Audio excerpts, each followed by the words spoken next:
You know, when you think about history, your mind probably jumps to things like lost cities or maybe forgotten kings.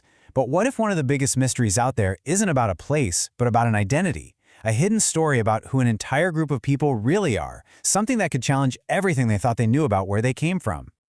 So just imagine for a second, what if one of the legendary lost tribes of Israel was never actually lost at all? What if they've been here the whole time, hiding right in front of us, completely unaware of their own ancient lineage? It's a really wild idea, and it's one that could totally rewrite a foundational story of Western history. And that very question leads us down a fascinating rabbit hole to a pretty controversial theory. It's one that really pushes back against the core assumptions about modern Jewish identity and even biblical prophecy. This idea, it has a name. It's called the Ephraimite Identity theory, and it offers a radically different way of looking at the very roots of the Jewish people.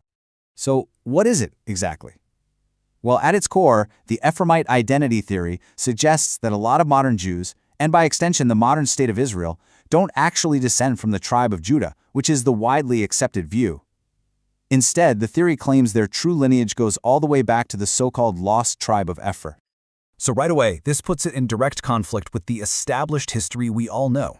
See, the traditional view traces modern Jewish identity to the southern kingdom of Judah, which historically survived longer.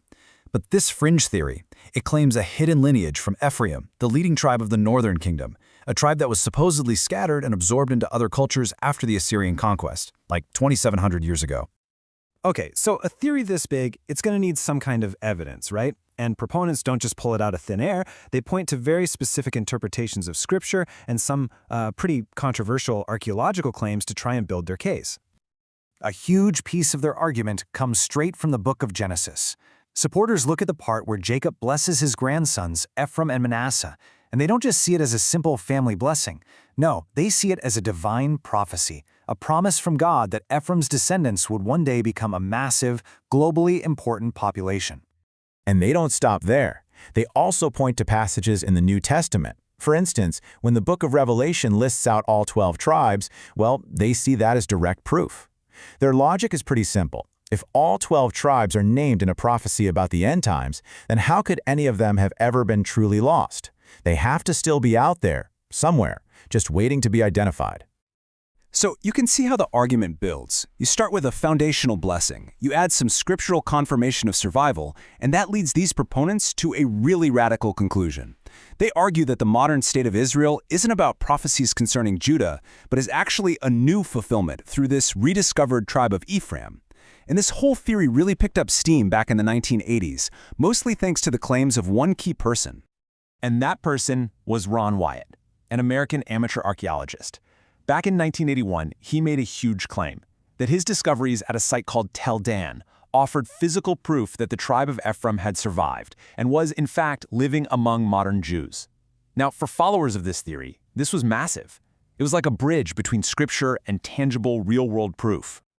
All right, so we've got scriptural interpretation on one hand and a claim of archaeological proof on the other. That's the case for the Ephraimite theory. But how does it actually fare when you put it under the microscope of mainstream historical, archaeological, and theological scholarship? Let's flip the coin and look at the scholarly consensus. It's really important to get the counter-arguments here, and to understand why this theory is pretty widely considered to be on the outer fringes of historical research.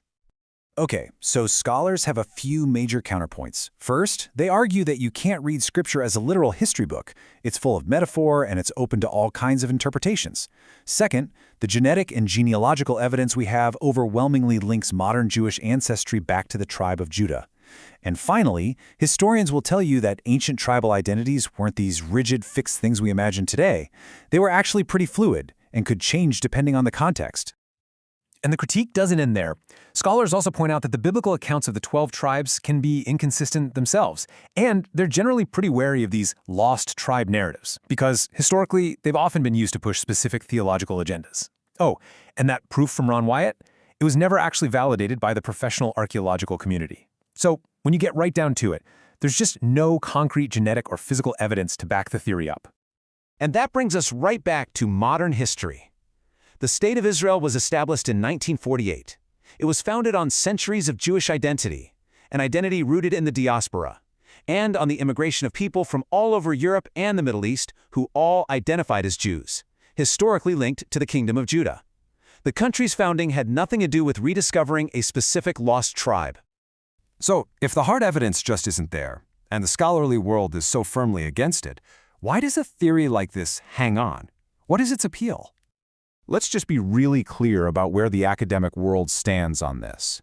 The Ephraimite identity theory is considered a fringe belief. It's been looked at, it's been largely debunked, and it is simply not supported by any verifiable historical, genetic, or archaeological evidence. And this brings us to the most important distinction, really.